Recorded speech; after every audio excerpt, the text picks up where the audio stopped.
The night air over Blackthorn territory was cold and still, the kind of stillness that made every sound carry farther than it should. Elena walked slowly along the narrow path behind the training grounds, her arms wrapped around herself, though not because of the chill.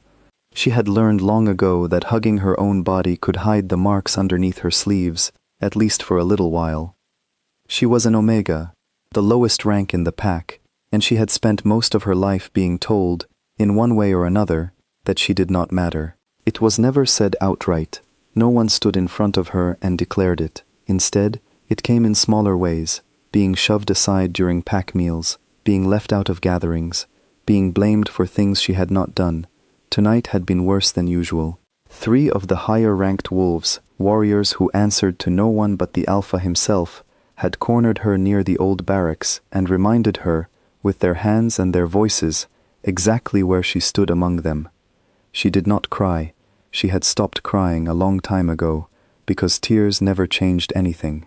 She simply endured it the way she always did and told herself that tomorrow would be quieter. She never expected to be found. Alpha King Cale Ashworth had returned from a diplomatic meeting with a neighboring pack later than planned. He was tired, his shoulders heavy with the weight of decisions no one else could make for him. He intended to go straight to his quarters and rest, but as he crossed near the training grounds, something made him stop. It was a scent, faint but unmistakable, fear, and beneath it, blood. He followed it without thinking, his body moving faster than his mind could catch up. He rounded the corner of the old barracks and found her there, collapsed against the wall, one hand pressed to her ribs, the other trying, uselessly, to hide the split on her lip. Something inside him reacted before he understood why. It was not simple concern. It was not the distant duty of an alpha checking on a member of his pack. It was a deep, sudden fury that rose from somewhere ancient inside him, a feeling he had not experienced in years.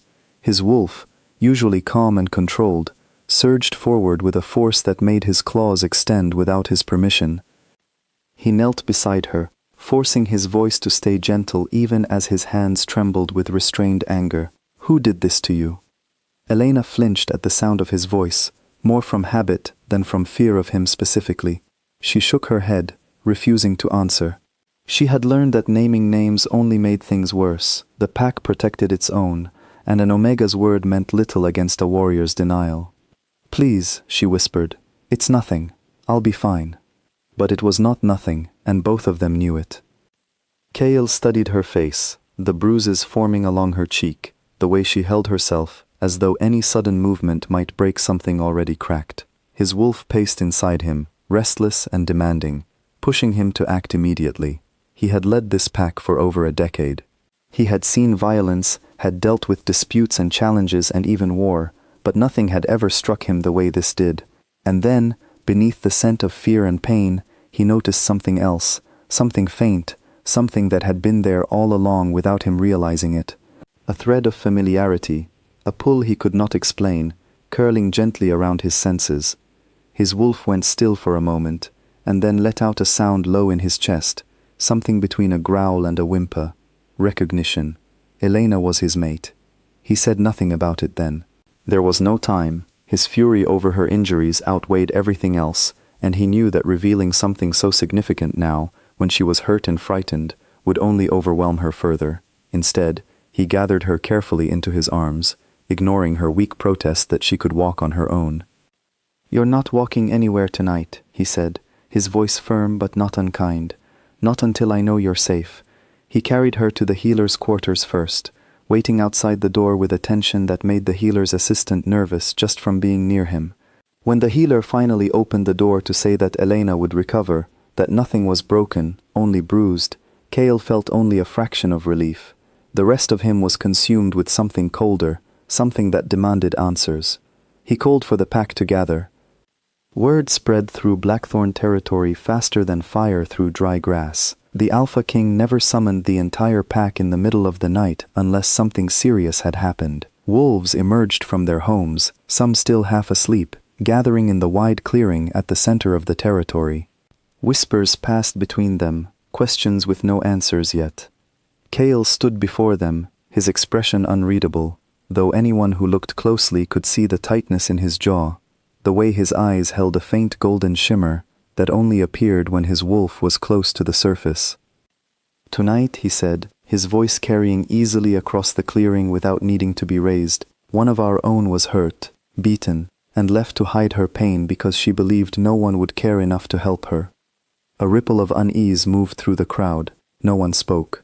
"I want names," Cale continued. "Whoever did this will step forward now, or I will find out through other means, and I promise you, that will be far worse for them." Silence stretched long and heavy. Elena, resting nearby with the healer's assistant watching over her, could hear his voice drifting through the open window. She wanted to tell him to stop, to let it go, that this would only make her life harder once he moved on to other matters, and forgot about her. But some small part of her, the part that had almost given up hope of ever being defended, held on to his words as though they were something precious. Eventually, a young wolf near the back of the crowd stepped forward, his voice shaking. He had seen what happened. He named the 3 warriors responsible, wolves who had used their higher rank as an excuse to treat those beneath them with cruelty for years, confident that no one would ever challenge them. Cale's wolf surged at the names, a growl building deep in his chest that made several wolves nearby take an involuntary step back. He fought to keep his human mind in control, knowing that losing himself to rage now would not help Elena, would not make things right. He needed to be their king in this moment, not simply an animal driven by fury. "Bring them to me," he said. The 3 warriors were found within minutes, dragged from their homes with expressions ranging from confusion to poorly hidden guilt. When they stood before Cale, he studied each of them in turn, letting the silence do some of the work before he spoke. "You have terrorized a member of this pack for months," he said, "perhaps longer. You believed her rank made her invisible, that her pain did not matter because she could not fight back the way you could. You were wrong." One of them tried to argue, to claim that Elena had provoked them somehow, but Cale's glare silenced him instantly. "Do not lie to me tonight," he said quietly. "I can smell dishonesty as easily as I can smell fear, and right now, you reek of both." He turned to address the gathered pack once more. "From this moment forward, any wolf who harms another member of this pack without just cause will answer to me directly.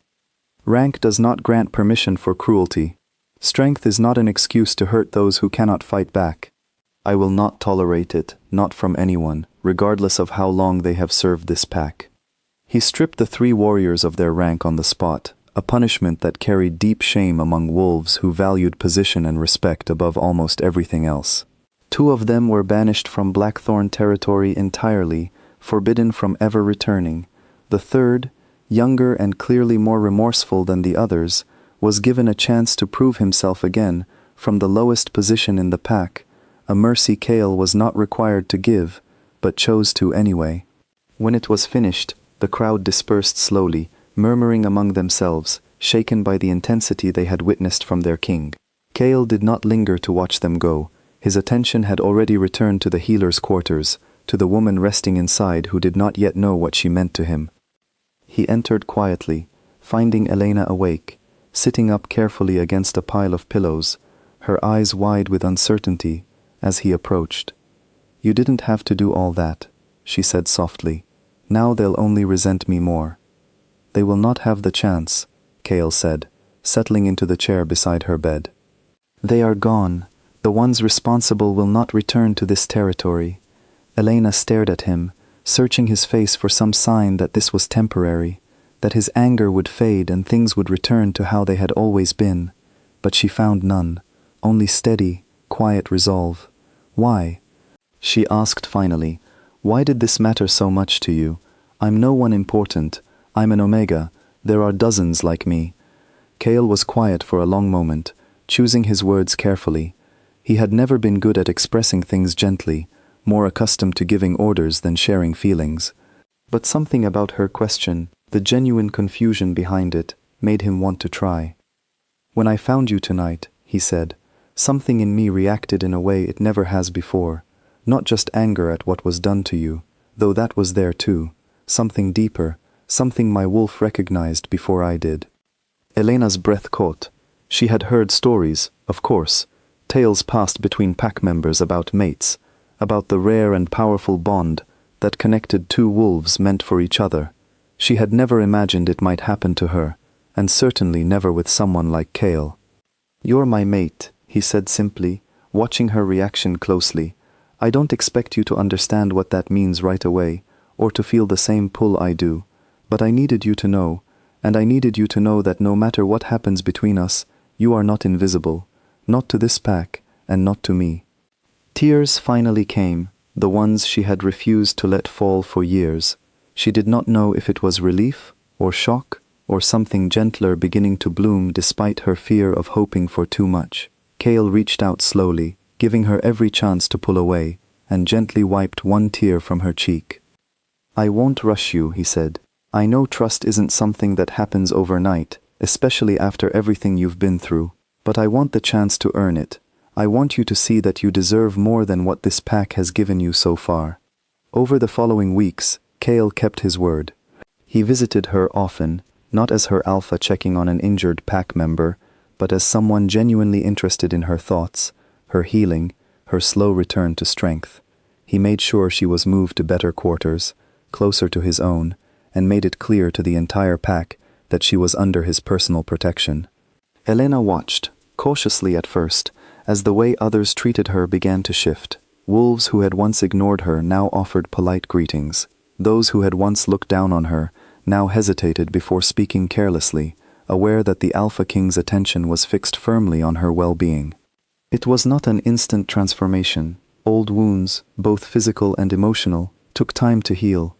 There were nights when she still woke frightened, expecting cruelty that never came, needing reassurance that this new peace was real. Kale never grew impatient with her fear. He simply stayed close, patient and steady, proving through actions rather than words that things had truly changed. Slowly, she allowed herself to believe it. She allowed herself to stand a little taller, to speak a little louder, to take up space in a world that had once tried to convince her she deserved none. There were setbacks along the way, small moments that tested the fragile trust growing between them. One evening, a pack member who had once mocked Elena openly tried to apologize, clumsy and awkward in his words, unsure whether forgiveness was even his to ask for. Elena listened quietly, then told him honestly that she was not ready to forgive, but she was willing to let him prove, over time, that he had truly changed. Kale, watching from a distance, said nothing, though the quiet pride in his eyes told her she had handled it exactly as she should have. He never wanted her to pretend forgiveness she did not feel, only to find her own path toward healing at whatever pace felt right to her. Elena also began training again, something she had avoided for years out of fear and exhaustion. She started slowly, practicing basic movements with a patient instructor Kale had personally chosen, someone known for kindness rather than harsh discipline. At first her muscles ached, and her confidence wavered, old doubts whispering that she would never be strong enough to matter. But each small improvement, each new skill she mastered, chipped away at the belief that she was destined to remain weak and overlooked.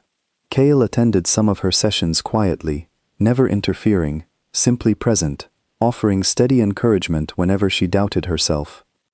Word of the Alpha King's devotion to the Omega he had once found broken and bruised spread beyond Blackthorn territory, reaching neighboring packs and sparking quiet conversations about what kind of leader Kale truly was. Some had expected him to keep the bond private, to treat her as a secret rather than a partner. Instead, he brought her to gatherings, introduced her proudly, and made it clear through every action that her place beside him was permanent and unquestioned. By the time months had passed, Elena barely recognized the frightened, silent woman she had once been. She still carried the memory of those difficult years, and she suspected she always would, but the memory no longer controlled her. It had become simply a part of her story, not the entirety of it. Months later, when Kale formally presented her to the pack as his chosen mate, there was no hesitation in the crowd, no whispered doubts about her rank or her worth. They had watched her transformation alongside their kings, had seen the strength that had been hidden beneath years of quiet suffering, when Kale took her hand before them all and called her not just his mate, but his equal, the pack howled in approval, a sound that echoed across the territory long into the night. Elena stood beside him, finally understanding what it felt like to be truly seen, not for her rank, not for what others believed she was owed, but simply for who she was, and for the first time in her life, she believed, without doubt, that she belonged.